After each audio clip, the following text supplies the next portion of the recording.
A gente vai às urnas para escolher as pessoas que vão falar em nosso nome em todos os processos deliberativos que envolvem a produção normativa, a criação de leis, a criação de políticas públicas, né?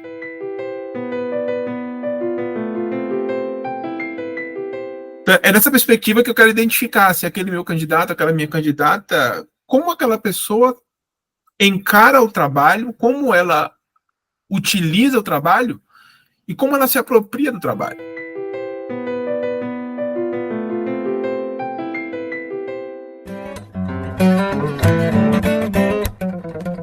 Olá, as boas-vindas a você. Este é o podcast Radar Direitos Humanos, um podcast do Departamento de Advocacy da Diocese Anglicana de Brasília, Igreja Episcopal Anglicana do Brasil.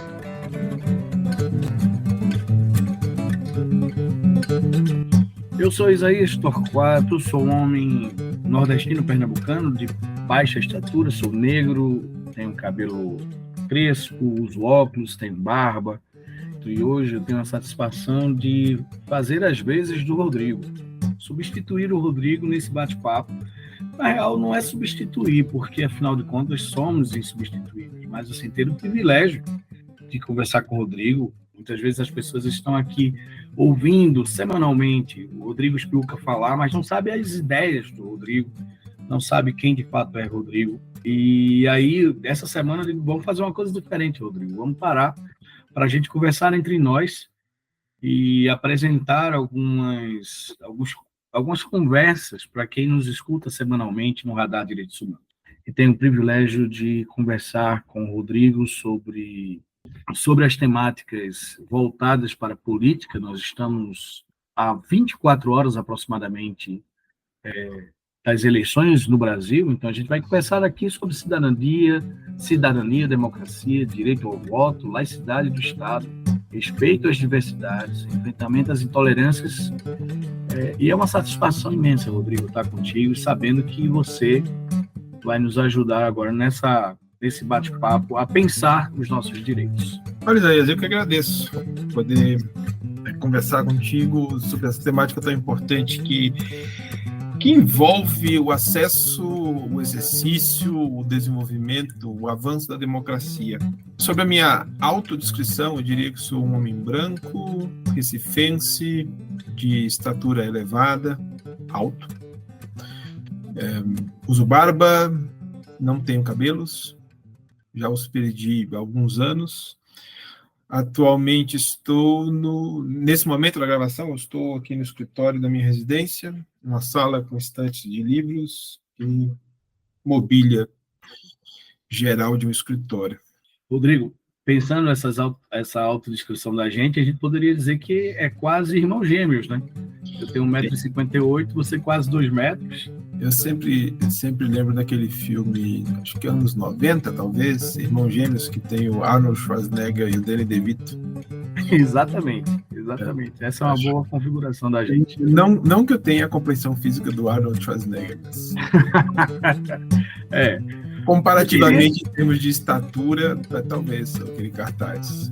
Eu diria tranquilamente que eu me pareço com o Danny DeVito, isso é fato, aí não tem como. Hoje, esteticamente, se aproxima bem. Mas aí, para você que escuta a gente, que não conhece o Rodrigo, deixa eu dizer um pouco da caminhada acadêmica do Rodrigo. Rodrigo, ele é advogado, professor de direito, ele tem a experiência em temas relacionados a direitos fundamentais, direitos humanos, direito do trabalho, fez seu doutorado na Universidade Federal do Rio Grande do Sul e é mestre pela Universidade do Oeste de Santa Catarina.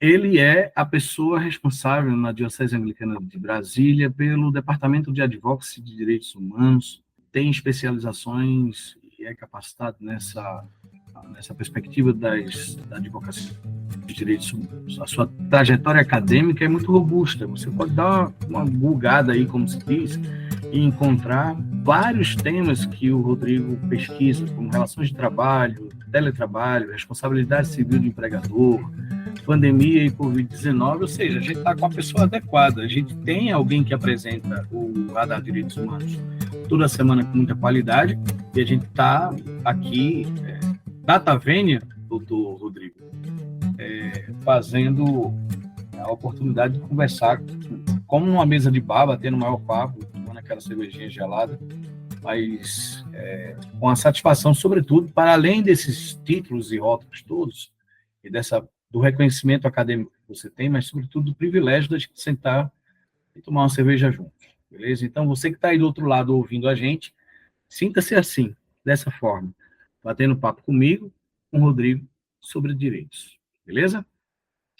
Rodrigo, então vamos lá. Cara, em relação à cidadania, a consciência da democracia no Brasil, como é que a gente pode entender que é muito importante, necessário e é algo absolutamente do dia, deste momento, votar no próximo domingo de forma consciente, se alinhando com as instituições democráticas, tendo o conhecimento do letramento político? Quais são os reais desafios de chegar domingo e ter aquele voto consciente para escolher o vereador e escolher a vereadora, a pessoa que vai ocupar a prefeitura de forma que venha atender às necessidades do município?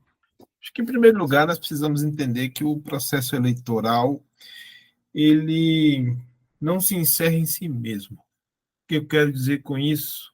Que o processo eleitoral ele se configura simplesmente na escolha dos representantes, das pessoas que vão exercer um mandato eletivo em nosso nome, eleitores e eleitoras.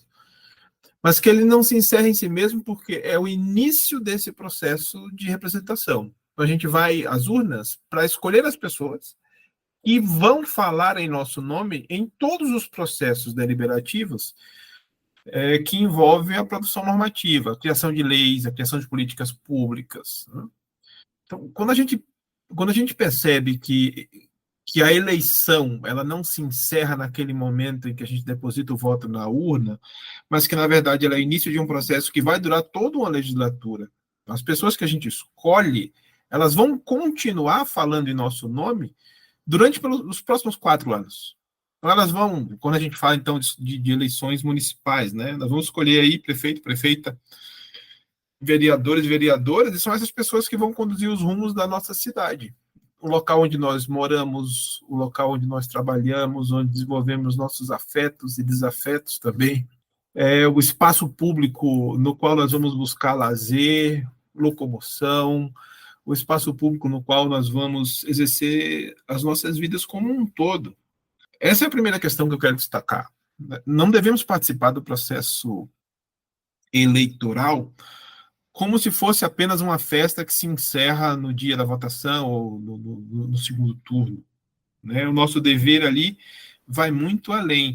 E vou te dizer mais, assim, não é um dever apenas, mas é também um meio de exercer um direito, né? Um direito de dizer algo, de participar do processo decisório. Então, com isso, eu quero despertar a quem nos ouve a refletir quem são as pessoas que nós vamos escolher e quais as razões pelas quais nós vamos escolher essas pessoas. Quem são as pessoas? Quero dizer que é muito importante nós conhecermos a trajetória, não só a trajetória política, mas eu reputo que é importante conhecer a trajetória profissional, a trajetória comunitária, saber um pouco mais sobre aquele candidato ou aquela candidata que está se colocando à disposição para receber esse mandato. Eu sempre tenho uma curiosidade de saber se o candidato ou candidata é empregador ou não, se ele ou ela utiliza mão de obra, né? Que tipo de empreendimento aquela pessoa está envolvida. Porque isso me diz muito a respeito de como ela trata os seus empregados ou empregadas. Né? Então, eu faço a opção de tentar identificar esse elemento, porque isso para mim é importante saber qual é a perspectiva que aquele indivíduo tem em relação ao trabalho humano.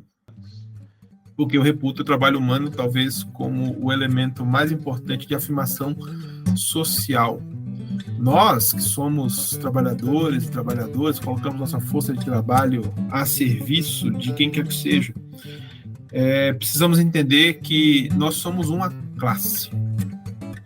E não importa muito o salário que cada qual receba, a contraprestação que cada qual receba, o valor que cada qual receba pelo seu trabalho, mas é entender que, como classe trabalhadora, nós somos, né, um coletivo, um grupo, que, de fato, no dia a dia, vão mover a economia. E vão mover a economia para produzir algo que será consumido por nós mesmos. Então, me parece que, assim, quando a gente não reconhece que nós somos pertencentes à classe trabalhadora e que queremos categorizar ou distinguir as pessoas conforme o valor social que nós damos ao trabalho, nós estamos fragilizando justamente esse movimento coletivo que vai garantir melhoria de condições para nós mesmos. Né? Porque nós produzimos aquilo que nós compramos. Né? Essa classe que trabalha, que produz, que é assalariado, que é assalariada e que com esse mesmo salário consome.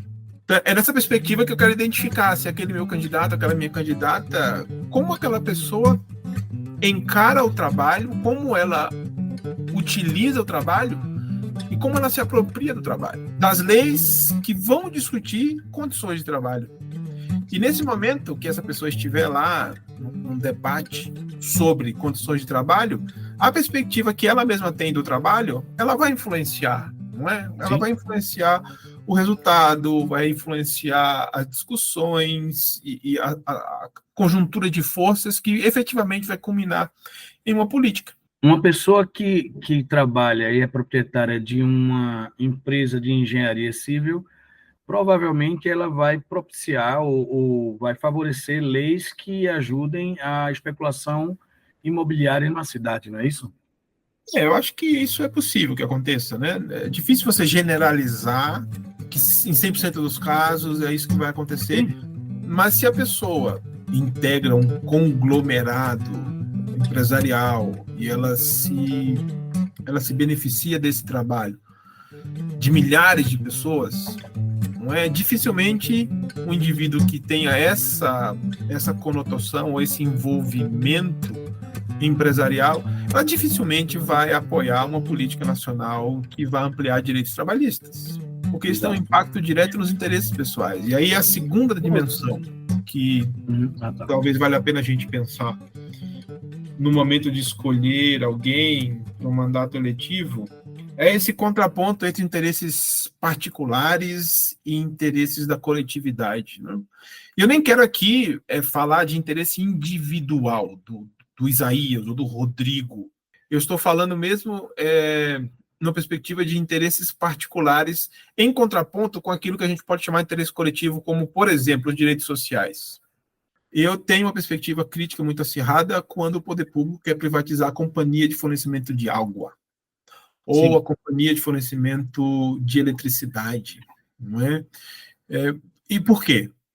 Por qual razão? Será que os argumentos dessa perspectiva ultra neoliberal de que a concorrência vai melhorar os serviços e que quando a gente entrega, não é, nas mãos da iniciativa privada, isso vai qualificar, vai melhorar? Mas da perspectiva do direito, como cientista jurídico que sou, eu vou te dizer, privatizar a prestação de um serviço que se configura como um direito social, moradia, educação, alimentação, acesso à água. Quando você privatiza a prestação desse serviço, você retira da perspectiva do interesse coletivo a primazia e você vai depositar na perspectiva do interesse particular.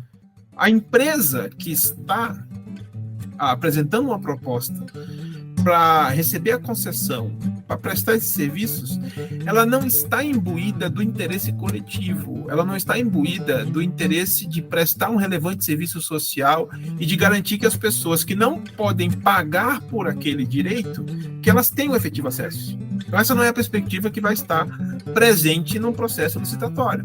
Partindo da perspectiva do direito, se eu reconheço que o acesso à água, para manter o exemplo que propus, se eu reconheço que o acesso à água é um direito social, e se eu reconheço que o direito como um todo, que o ordenamento jurídico vai reconhecer que todas as pessoas têm direito de acesso à água, e água de qualidade, água que seja saudável e com ampla disponibilidade, isso vai na contramão da perspectiva de uma companhia que tem a sua premissa não em garantir o acesso a todas as pessoas, mas ela tem na sua base, na sua premissa, essa premissa do capital, não é, do sistema produtivo que a gente vive, ela tem na sua base a premissa de aumentar a sua lucratividade. Mas aí, Rodrigo, diante do que tu falaste antes, você trouxe antes, que era nessa perspectiva de discernir, fazer as escolhas, né?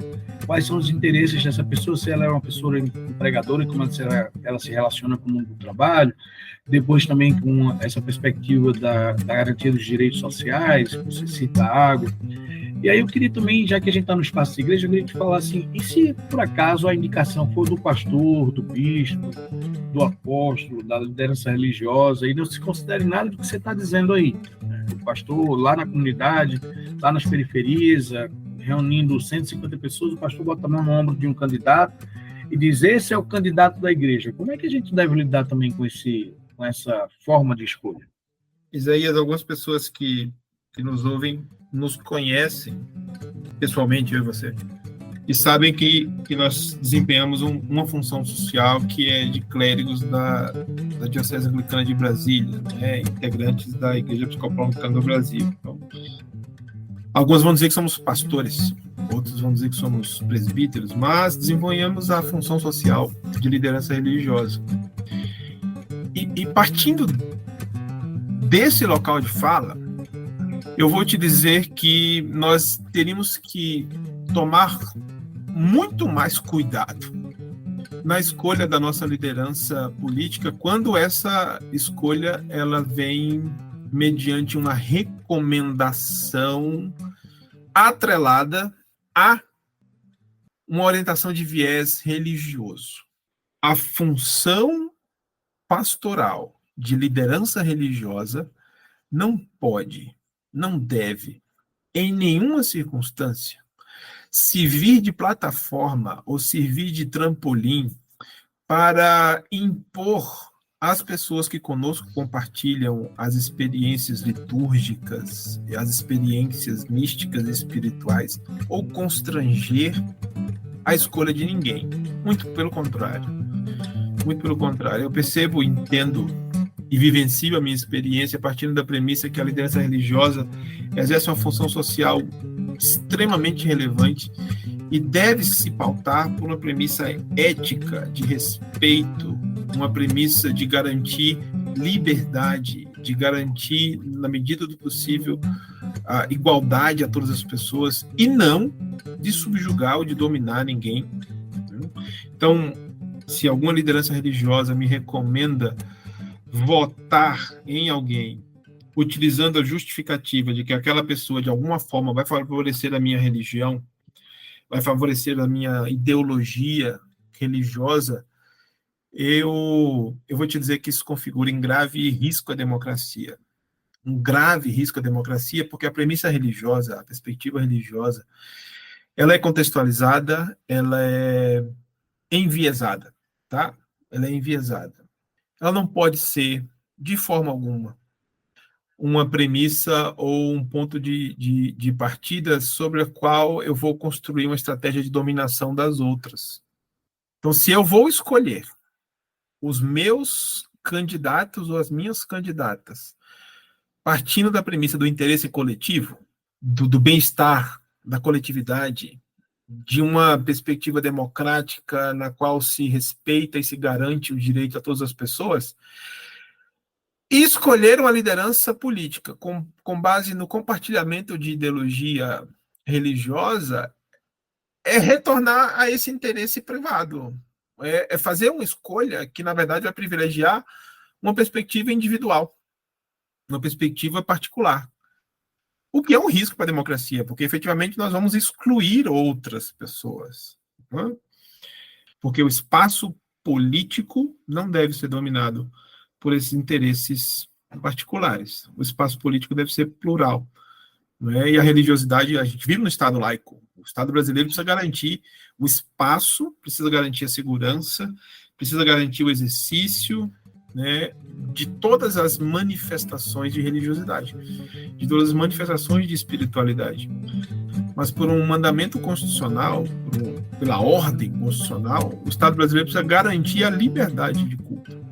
Considerando isso que você está falando, como é que a igreja pode cooperar para o letramento político, para a autonomia do voto e para a perspectiva de fortalecimento da democracia?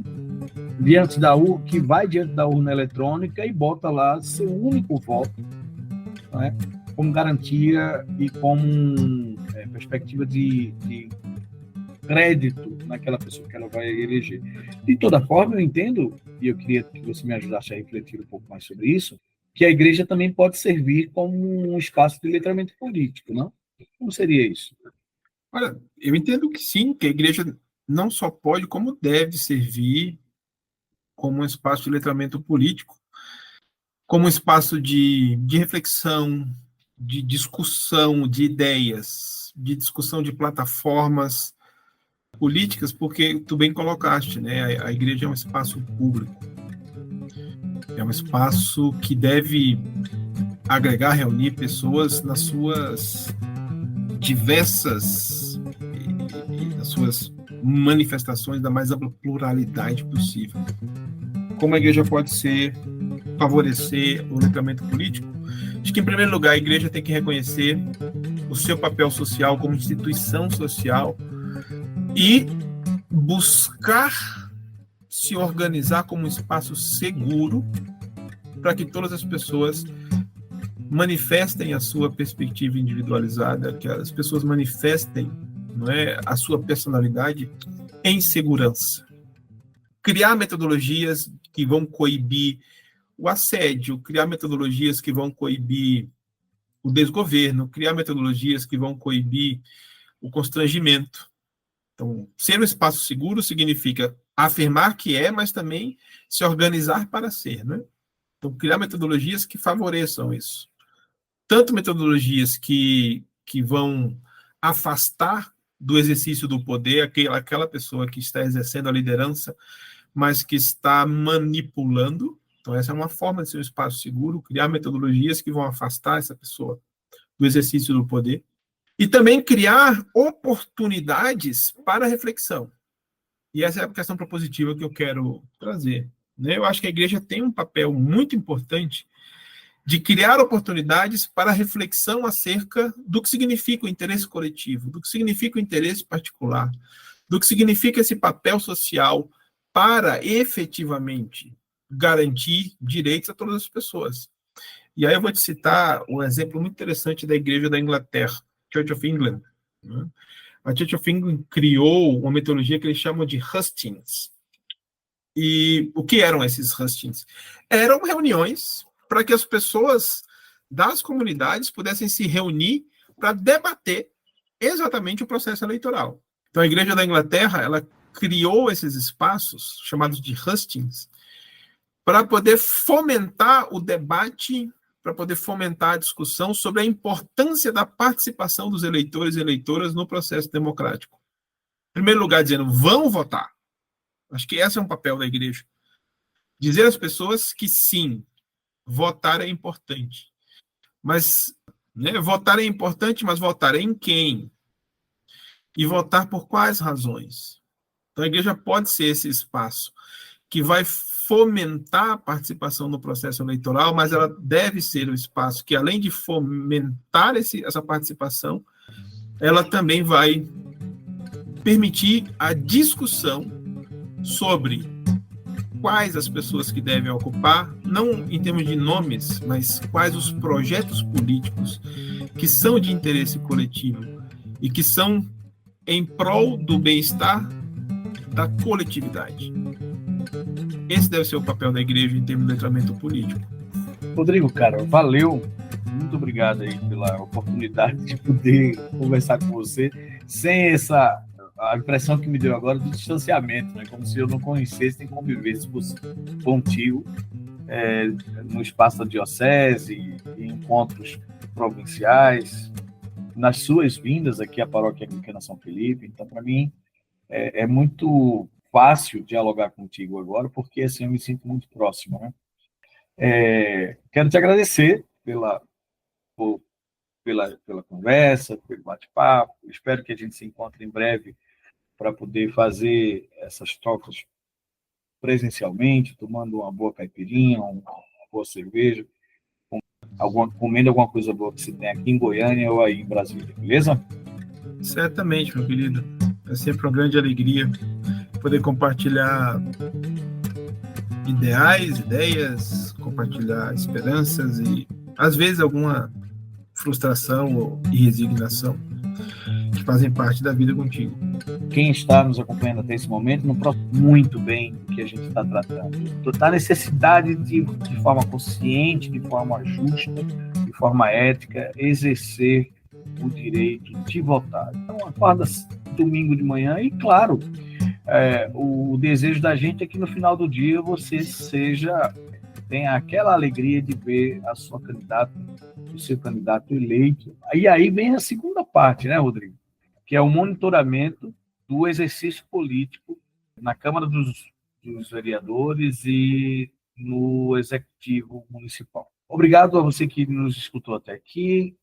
Eu desejo a você que tenha uma boa semana e final de semana muito agraciado por saúde, com paz e segurança, e até o nosso próximo episódio. Até mais. Este foi o podcast Radar Direitos Humanos, da Diocese Anglicana de Brasília, Igreja Episcopal Anglicana do Brasil. Produção e apresentação, Reverendo Rodrigo Spiuca.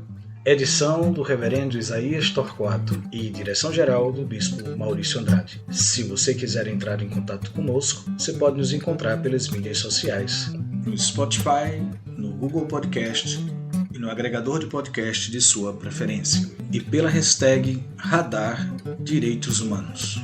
Até o nosso próximo encontro.